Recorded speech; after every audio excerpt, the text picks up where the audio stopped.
তো প্রিয় বন্ধুরা, আমি যাচ্ছি সেই অরণখোলা হাটে একটা ছোট একটা বাছুর কেনার জন্য। তো আমি ভিডিও করে দেখাবো, আপনাদেরকে দেখানোর চেষ্টা করব। আশা করি সঙ্গে থাকবেন, দেখবেন। ভিডিও ভালো লাগলে সাবস্ক্রাইব করে রাখবেন, ভিডিও ভালো লাগলে শেয়ার দিয়ে রাখুন। এই যে ভাই হাঁটে যাচ্ছে, দেখেন হাঁটে যাচ্ছে।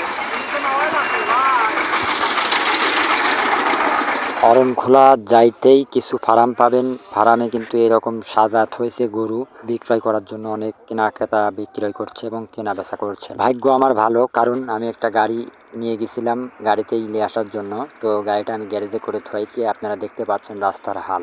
এখন যাক দেখতে পাচ্ছেন সামনে, এটা আমার ভাইরা। 2 বছর পর দিন মতো হবে।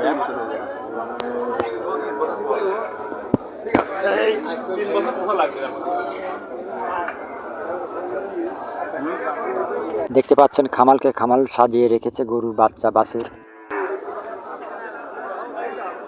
আশা করি ধৈর্য সহকারে ভিডিওটা দেখবেন এবং বন্ধুদের মাঝে, ফ্যামিলির মাঝে শেয়ার করে রাখুন।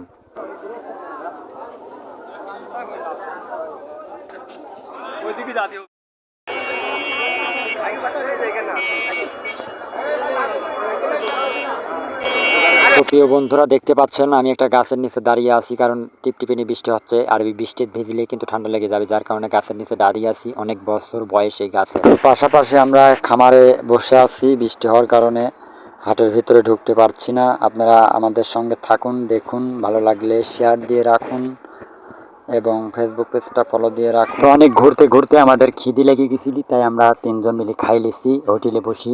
মোটামুটি বিল কিন্তু এনে মেলা, গরু গোস্তর দাম মেলা, মাছের দাম মেলা। তারপরে এখন খাওয়া লাগবে, খাচ্ছি দেখুন।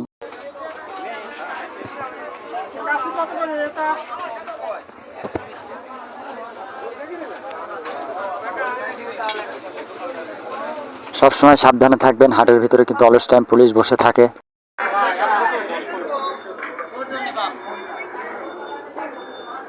হাটের ভিতরে অনেক হোটেল রয়েছে, যা বাড়ির মতন করে বসে পেট ভরে খাওয়া যায়। অনেক রকমের খাবার রয়েছে এখানে, তরকারি রয়েছে, ভাত রয়েছে। আপনাদের দেখানোর চেষ্টা করলাম। অবশেষে বাছুরের হাটে আমরা ঢুকে পড়লাম। বাছুর যেহেতু একটা কিনা লাগবে, পত্তা মতন পাচ্ছি নি।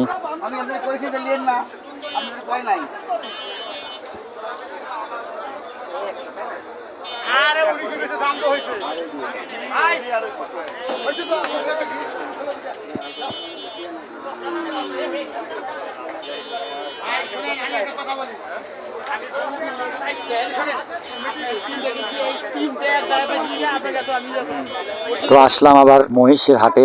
এখানে ছোট বাছুর থেকে বড় পর্যন্ত মহিষ বিক্রি করে। এই মহিষ দেখতে এসেছিলাম।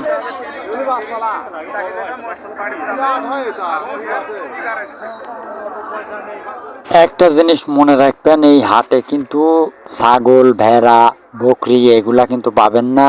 হাঁস, মুরগি কোনোটাই বিক্রি করা হয় না, শুধু গরু এবং মহিষ বিক্রয় করা হয়, কেনা বেচা হয়। তো এই অরণখোলা হাটে অনেক দূর দূরান্ত থেকে ব্যাপারী ভাইরা আসে গরু কেনা বেচা করার জন্য। মহিষ কেনা বিক্রি করে এবং ট্রাক ভরে আসে, নসিমন ভরে আসে। বড় বড় গাড়ি লোড দিয়ে কিন্তু এই অরণখোলা হাটে কেনা বেচা হয় গরু, মহিষ। তবে এখানে লেখানি খরচটা অনেক বেশি। আমি যেহেতু এটা গরু বাছুর কেনার জন্য আইছি, পত্তা মতন পাচ্ছিনি। তারপরে পুরো হাট ঘুরে ঘুরে আপনাদেরকে দেখালাম। বাহিরের জেলা, দেশ বিদেশের গরু, মহিষ এখানে বিক্রি করে, কেনা বেচা করা হয়। প্রতিটা হাটে কিন্তু এখন দালাল ব্যাপারী ভরা। সবাই সাবধানে কেনা বেচা করবেন। তো আর দেরি করব না, এখন একটা বাছুর পত্তা মতন পাইছিলাম, তো সেই বাছুরটাই আমি 45,000 টাকার মতো খরচ পড়বে, ওইটাই নেওয়ার টার্গেট করতেছি, যাচ্ছে ওই জায়গায়। তো এখান থেকে একটা বাছুর অলরেডি কিনে নিয়েছি, লেখা নিচ্ছি। এখানে লেখানি খরচটা 900 টাকা নিচ্ছে। লেখা নিচ্ছে এই কারণে, যাতে আমি গরুটা বাসায় আরামে নিরাপদে নিয়ে যেতে পারি, যাতে চক্রর হাতে না পড়ি, সেই জন্য শুধু লেখাচ্ছি। আর 900 টাকা লাগলেও কি উপায় নেই, লেখানি লাগবে, এটা হাট কর্তৃপক্ষের নিয়ম। তো আপনাদেরকে নেক্সট ভিডিওতে দেখাবো ওই বাছুরটা আমি কেমন কিনেছিলাম, যেহেতু বাছুর গাড়ির কাছে নিয়ে চলে গেছে, আমি এখান দিয়ে শুধু লেখাচ্ছি। তো আমি আবারও বলছি, আপনারা যারা গরু মহিষ এই অরণখোলা হাটে কিনতে আসবেন অবশ্যই সাবধানে আসবেন, কারণ এই হাটে অনেক দালালে ভরা। দালালের হাতে পড়লে হয়তো আপনার জীবনটাই ধরা। তাছাড়াও এই হাটে পুলিশ প্রশাসন অলস টাইম থাকে। তো বাছুর যেহেতু কিনে বাসায় চলে এসেছি, পরে আবার দেখা হবে। নেক্সট ভিডিওর জন্য অপেক্ষা করবেন। আমি আপনাদের মাঝে ছিলাম রফিকুল ইসলাম বকুল। ভিডিওটি ভালো লাগলে শেয়ার করে রাখুন, ফেসবুক পেজটা ফলো দিয়ে রাখুন, ইউটিউব চ্যানেলটা সাবস্ক্রাইব করে রাখুন। দেখা হবে অন্য কোনো ভিডিওতে। ভালো থাকুন।